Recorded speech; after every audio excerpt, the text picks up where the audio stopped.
And also at-Tirmidhi and al-Hakim narrate that Aisha narrates the Prophet ﷺ said, O Uthman, perhaps Allah will clothe you with a garment. What does that mean, clothe you with a garment? Meaning the khilafah. Will make you the Khalifa. So if the hypocrites want you to remove it, do not remove it until you meet me. What does this mean? The Prophet ﷺ is calling them hypocrites. And he's telling him not to remove it, meaning you're upon the truth and that you don't have to remove the khilafah, don't resign. So then anyone who says that Uthman should have resigned is mistaken. The Prophet ﷺ is telling him that those who call them to resign from the khilafah, that they're hypocrites and that he should not remove it. And the Prophet ﷺ himself put him in charge of Medina when he went out to that Riqa'. And when he went out to Ghatafan, he puts Uthman radiallahu anhu in charge of Medina, which shows that the Prophet ﷺ accepted him in leadership positions. And just to understand more of what type of person Uthman radiallahu anhu was, we'll look at some of his sayings and his taqwa. Hani, his freed slave, his mawla, which is a freed slave, would say that whenever Uthman stood at a grave, he wept until his beard became wet. They used to tell him, you don't weep when there is talk about heaven and the hellfire, you don't weep like this. But how is it that you start weeping at the sight of a grave? And Uthman used to reply, I have heard from the Prophet ﷺ, the first obstacle of the last day, meaning the first station on the day of judgment, is the grave. If this step is easily overtaken, every other step will be easier. And if one found any difficulty at this stage, every other stage will be difficult on him. This is Uthman radiallahu anhu. And he says, he says about himself, if I were between paradise and hellfire, not knowing to which one I would be commanded, I would choose to be made into ash before coming to know which of them I would be ordered. This shows his taqwa. One time, he had pinched the earlobe of one of his slaves. He just pinched him on his ear a little bit. He didn't like that, the fact that he did that to him. He felt it was unjust of him. So he tells him, pinch me back. So the servant refused. He doesn't want to pinch the Khalifa back. So Uthman insists, tells him to pinch me back. And then the servant starts to pinch him lightly in his ear. And Uthman tells him, pinch me more painfully. For retaliation in this world is bearable, while I have no endurance for punishment on the day of resurrection. And this shows what type of person he was, and the type of person who did not accept for himself to be unjust or to do injustice to other people. Amr ibn Sa'd ibn Abi Waqqas heard Uthman saying, what prevents me from narrating the hadith is my fear that I may not be the most heedful. I have heard the Prophet ﷺ saying, whoever fabricates any speech and attributes it to me, let him have his seat in the hellfire. Let him await his seat in the hellfire. And for this reason he used to not narrate many ahadith. But in total he did narrate 146 ahadith about the Prophet ﷺ. And this is, of course, if you compare it to other narrators of hadith, it's a small number. And of his wisdoms, he used to say that there are 8 people who he's surprised at. I am surprised at a person who knows the world to be transient, temporary, yet he loves it. The person who knows death to be certain, and yet he doesn't take it seriously. And a person who believes in the hellfire, and yet he commits sin. And a person who believes in the existence of Allah, and yet he seeks assistance from others besides Allah. And a person who is aware of paradise, and yet he is engaged in the worldly pleasures. And a person who knows that shaitan is his enemy, and yet he obeys what he dictates.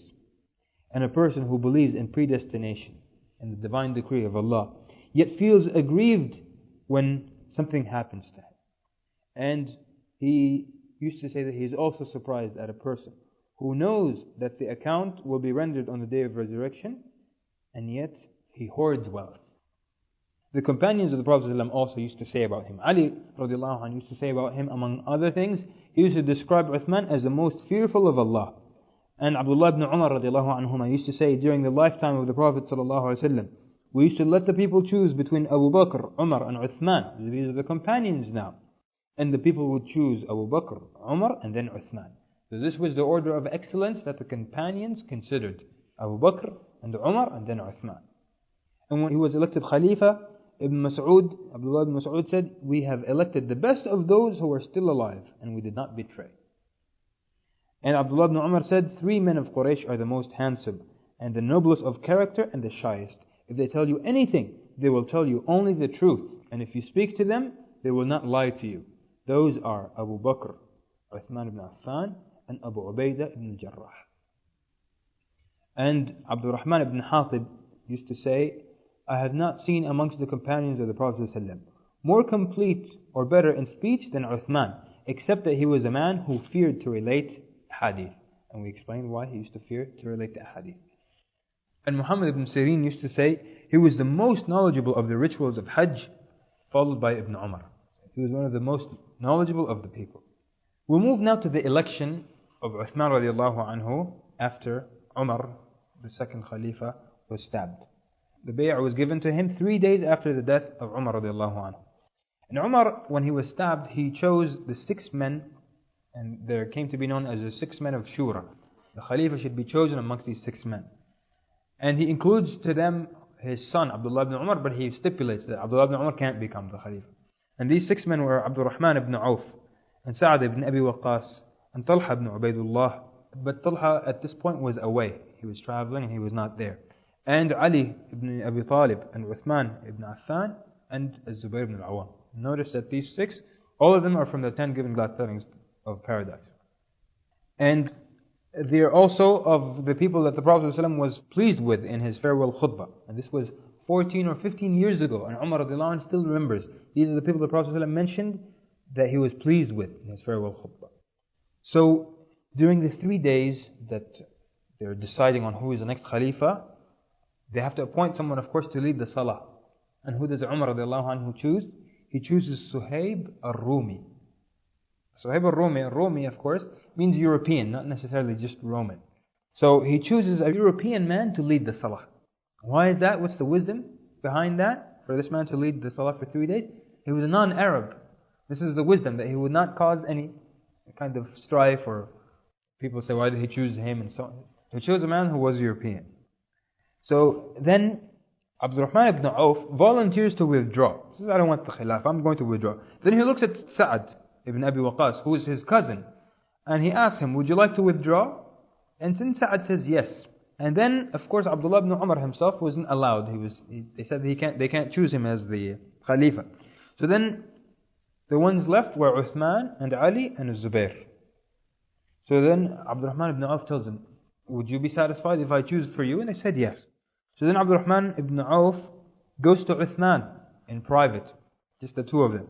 And he asks him, if I don't pledge to you, meaning if we were not to choose you, who would you suggest? And then Uthman says Ali. Then he goes to Ali and tells him, if we don't pledge to you, who would you suggest? And then Ali says Uthman. And this is against those people who say that Ali wanted the Khilafah and he was upset and so on. The Sahaba of the Prophet ﷺ did not fight over worldly, wanting to be the Amir and so on. So then he goes to Zubayr ibn al-Awwam and he tells him, if we don't pledge to, who would you pledge to? And he says, Ali or Uthman. And he said one of those two. Or perhaps he mentioned both of them as well. Then he goes to Sa'ad ibn Abi Waqqas and he says, as you and I are not interested in it, who would you pledge to? And Sa'ad says Uthman.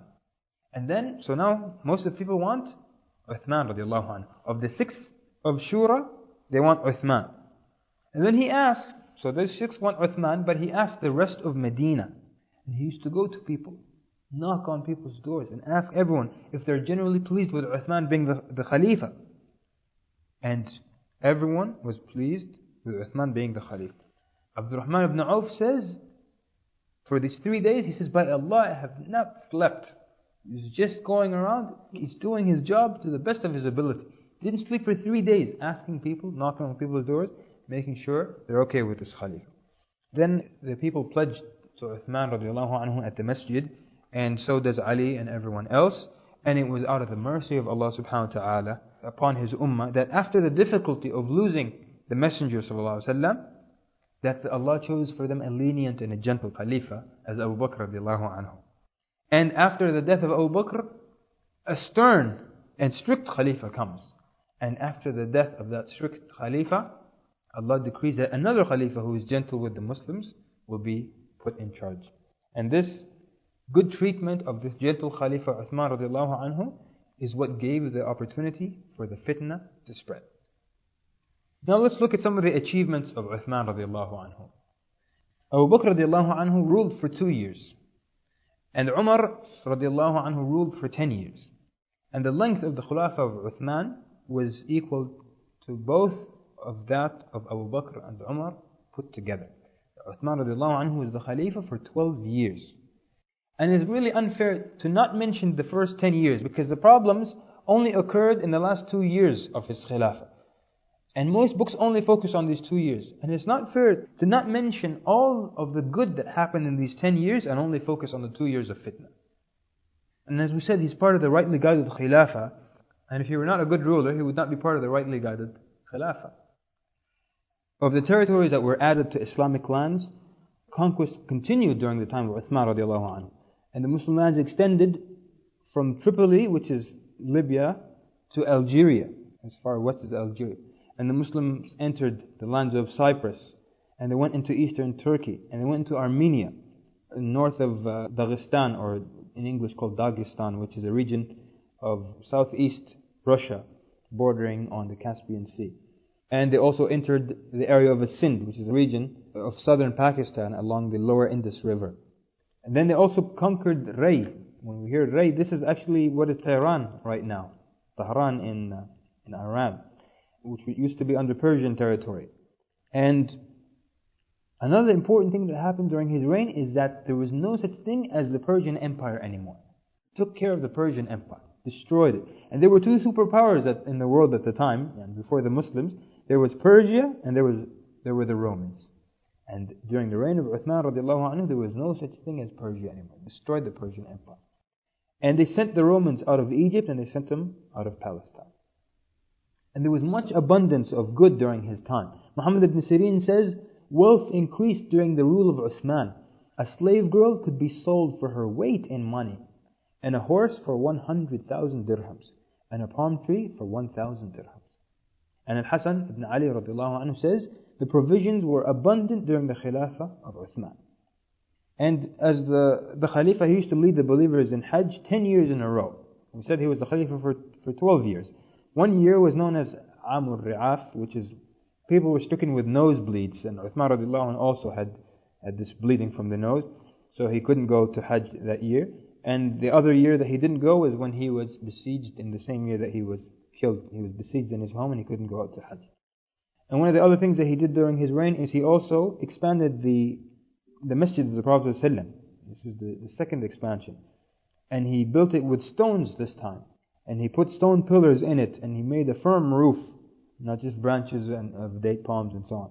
And he made its length 160 yards and its width 150 yards. And the conquests that took part during his reign were fought on land and on the sea. This is for the first time that the Muslims go into battle using ships and go into the battle on sea. And jihad continued for the 10 years of his 12-year reign, because of course in the last 2 years jihad halted because of the fitna. If you contemplate, you see how the fitan slow everything down and they take away the good from the ummah. And we would like to look at just quickly some events that took place during his reign. In the year 26 after the Hijrah, he expanded the Masjid al-Haram in Mecca. And in the year 27 after the Hijrah, Muawiyah radiallahu anhu conquered Cyprus. And with him was Ubad ibn Samit, and the wife of Ubad ibn Samit, who was known as Haram bint Malhan from the Ansar.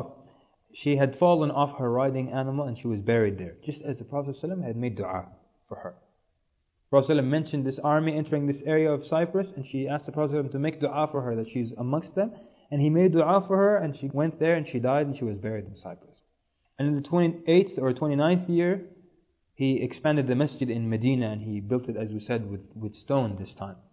And in the 30th year after the Hijrah, the Prophet ﷺ used to have a ring with which he would seal the letters and the orders. And the Prophet ﷺ, when he died, he gave it to Aisha radiallahu anha. And then when the new Khalifa is chosen, Abu Bakr, she gives it to him. And then he seals all his letters and things with it. And when he dies, Umar uses it, takes it over. And then when he dies, he gives it to Hafsa to hold on to it until a new Khalifa is chosen. So then it's given to Uthman, and then in that same year, it fell into a well, the well at Quba. And Uthman radiallahu anh could not find it, and it saddened him very much to lose the ring of the Prophet ﷺ, and he eventually had one that was similar to it made. And in the 31st year after the Hijrah, we see the death of Abu Sufyan, Sakhr ibn Harb, who used to be one of the main enemies of Islam. He becomes a Muslim and he dies in the 31st year after the Hijrah. And we also see the death of Al-Hakam ibn Abi al-As. If you remember him, the uncle of Uthman who used to torture him. He becomes a Muslim and he passes away now. So what's happening now? Now the Sahaba, they're starting to die off. Becoming more and more like precious gems. Because at this time now you understand many reverts, many converts, many different people from all different lands of the Muslims. And then many of the Arabs becoming Muslim who never met the Prophet ﷺ, so they're not Sahaba. And now the Sahaba, as time passes, the further we move from the date of the Hijrah, Sahaba are passing away and they're becoming more and more precious to have a Sahabi amongst you. So they become like gems. These are the people who saw the Prophet ﷺ and defended him and learned from him. So they were precious and they were respected by everyone. And just incidentally, the scholars say that there are about 120,000 Sahaba. But nonetheless, some of them had certain merits, like being of the people of Badr and people who joined in all the battles and being the early Muslims. And these people were extremely valuable. And in the 32nd year after the Hijrah, we see the passing away of Al-Abbas ibn Abdul Muttalib, the uncle of the Prophet ﷺ. And Abdurrahman ibn Auf, one of the 10 given glad tidings of paradise. And then Abdullah ibn Mas'ud, an ocean of knowledge, a scholar amongst the companions, and one of the earliest of Muslims, Abdullah ibn Mas'ud radiallahu anhu, passes away. And then Abu Darda al-Khuza'i, the pious and the wise man. And he was a judge of Damascus or of Damascus for the longest time under Muawiyah. And we see the passing away of Abu Dharr al-Ghifari and Zayd ibn Abdullah al-Ansari. Zayd ibn Abdullah, and what would make us know who is Zayd ibn Abdullah? Few people remember this name. He is the man who saw the adhan in the vision. Remember the story of the adhan when Umar came to mention it? A man had already seen it in a vision. Zayd ibn Abdullah radiallahu anhu was the man who saw the adhan in his vision radiallahu anhu. So now the Sahaba are becoming rare and they're becoming, by the day, something that's more and more rare. And in the 33rd year after the Hijrah, we see Al-Miqdad ibn al-Aswad passing away. And in the 34th year after the Hijrah, the Fitna begins. And it ends in the 35th year after the Hijrah with the murder of Uthman radiallahu anhu. So we see that during his time there were many great battles and they conquered a lot of lands. And all the details of these battles are available. The details of the first battle Muslims ever had on the sea with their ships, they were victorious. Even though it was their first battle, they were victorious. All these details are there. And we see the heroics of the Muslims at these times. But we'll suffice with just mentioning the gist of what happened during his Khilafah radiallahu anhu. And of his other virtues are that he was the first to migrate in the way of Allah. When he migrated to Abyssinia with the daughter of the Prophet ﷺ, Ruqayya, the Prophet ﷺ said that Uthman is the first to migrate in the way of Allah after the Prophet Lut. And he was the first to provide meals for all of those who fasted during Ramadan. And this is something we still do in the masajid. We provide meals for people who fast. Uthman radiallahu anhu was the first one to start this. And he was the first one to issue a salary for the mu'adhin, the people who make the adhan. He issued them a salary. And he was the first one to establish a police force. And he was the first person to gather a people upon one harf or one Quran. And this is the Quran we have today. When we open it on a certain page, they're all on the same ayah or the same surah. This is the harf of Uthman radiallahu anhu. And he made copies and distributed this to the major cities in the Muslim empire. And he was the first one to ban the flying of pigeons for wagers. People would bet against each other and then they would fly and race their pigeons. And he banned that officially. And he was the first in whose reign there was construction of naval fleets and there was naval warfare during his reign. He also ruled longest of all the four rightly guided khulafa, and he was also the richest amongst them, and he was the one who compiled the Quran. This was a description of Uthman radiallahu anhu and his life and his achievements, and we wanted to get to know his character and his personality so that when we discuss the fitna and the accusations leveled against him, we can make a judgment of whether or not they were befitting or even possible. So now we'll move on to the beginning of the fitna and the murder of Uthman radiallahu anhu.